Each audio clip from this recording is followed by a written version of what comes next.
Welcome to the first edition of Film Friday Vlog. And one of the topics that I've been getting a lot of email lately about has been buying cameras from Japan through eBay. And some people have asked about the dangers or positives, negatives of buying cameras from a foreign country. And that's the subject of today's vlog.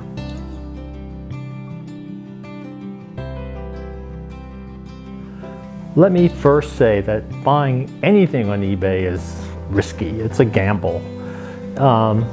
Especially cameras, they're complicated, and if you're buying film cameras, they could be old. The 8E1 that I purchased from Japan was 43 years old. A lot can happen in those 43 years. Although I'll make some general comments. In general, I've found that the cameras that are being sold in Japan, film cameras, tend to be in better shape than the cameras, similar cameras, sold through eBay from America. And that may be the difference in the personality of the culture in Japan, that they tend to take care of these cameras. Or who knows? All I can tell you is dollar for dollar, you can get a better quality camera from Japan, film camera, again, all this is about film cameras, than you can without paying a lot more money buying it from the US on eBay. But there's a couple of things in general that apply to no matter where you're buying your camera. There's a couple of things I try to avoid and some things I kind of ignore. I tend not to like to buy from sellers who are new, who maybe have 3 or 4 sales or even 10. Many of those sales, and you can check on eBay, may have been purchases that they made in order to build up their numbers.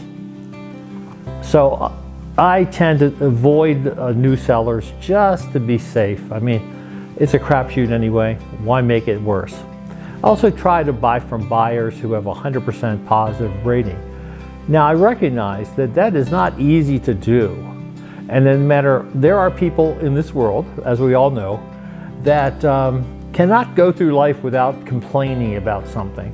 And so if I find a camera that I really like, and maybe there's 1 or 2 negatives, I like to read what those negative comments are. Like, hey, he never put a battery in the camera. Or, you know, stuff like that really is just a complaint that wouldn't bother you if you were in that same situation. So some negatives are okay. A lot of negatives, skip those.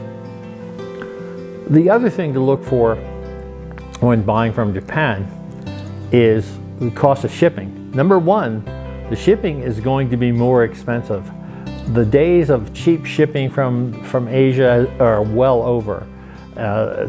I've had experiences buying Micro Four Thirds cameras when I first got into that system from buyers in Japan, and the shipping was relatively cheap. But now you can expect to pay anywhere from $35 to $50. And they usually ship at DHL, or they say FedEx, but I've never had that happen.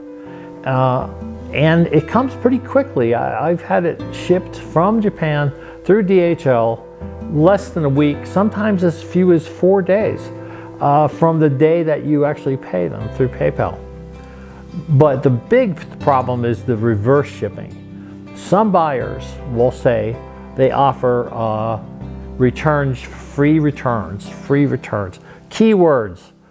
If you are not willing to take the gamble, steer away from people who are not offering free returns, because that's what happened to me with the Yashica FX3.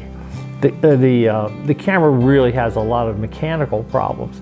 When I got to the seller and said, hey, what's the deal? He said, well, I put batteries in it and it worked.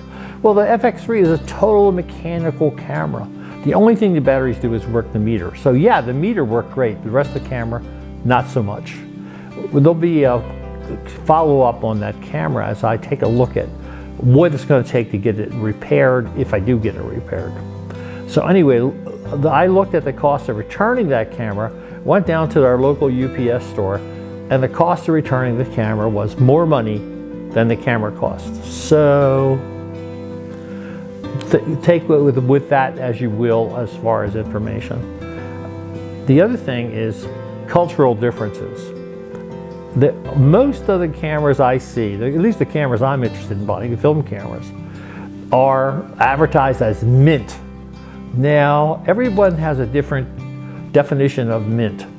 For instance, Robert's Camera, who I purchased an AE1 program from, they described that camera as good. And in their definition, good was anywhere from 79 to 89% of the original condition. Now, they use the term mint, but when they use the term mint, it means 99% of the original condition. KEH camera, they don't even use the mint term. They use like new or like new minus. And then once again, it's pretty close to 100% of original. In Japan, a camera that KEH might have rated as poor or even ugly is sometimes called mint. And here's the secret, 2 things. Number 1, really look at the photos. The upside is typically they provide very high quality photos. So you need to look at them. And then take a look at all the places they get beat up, such as the bottom of the camera where it gets hooked to the tripod, or the back of the camera. Look at the inside of the camera. They typically have good photos. But that's not all. They also give you some verbal descriptions. Read those verbal descriptions very carefully, because they will tell you things like, oh, the self-timer doesn't work. Oh, the meter doesn't work. There's fungus in the lens. There is balsam separation. The camera has other problems. Read the words, because they will tell you. And yet, wait a minute, they also say, this is a mint camera. Well, I know that there's all kinds of mints. There's mints that you eat, and there's mints that you describe cameras with, but let's face it, the word mint gets used very casually in Japanese eBay ads. When you get the camera, shoot it quickly. Put some film in it. Go out and run up and down the street in your neighborhood. Doesn't really matter. I like to go downtown and park and shoot, but that's me. And then, because you never know, you might get a nice picture at the same time. And try to get through that roll as quickly as you can. Take it to the closest place that's going to process it. In my case, that's Mike's Camera down near in Lone Tree. You can read about them in one of my posts about my experience with them, which is pretty good. Do that test quickly. And then you'll know what kind of problems you have, which is what I didn't do with the Yashica FX3 and falls under the category live and learn. Finally, don't leave any feedback until you do the test shoot. I've never left feedback with a guy with the FX3, but I have left it after I've done test shoots with other cameras I've bought in Japan, such as this E1 that I found. They call that camera mint, by the way, and it is absolutely mint. So sometimes when they say mint, they really mean it, and sometimes they don't. But anyway, don't leave any feedback, because there are certain sellers, and you'll find this out pretty quick, they will leave feedback for you until you leave feedback from them. Well, that's not the way it works in the world, in the eBay world especially, because the truth is, you don't get the camera until you paid for it.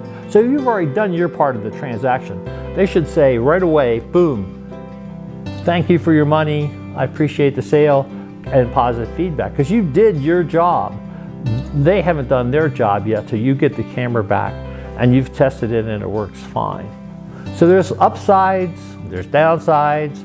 If you've had some experiences that you'd like to share with us, hit the contact button up above and let us know what they are. And if you have any other questions for Film Friday, please let me know, because I think we'd like to make this a continuing series. So anyway, thanks for watching. I'm glad you tuned in.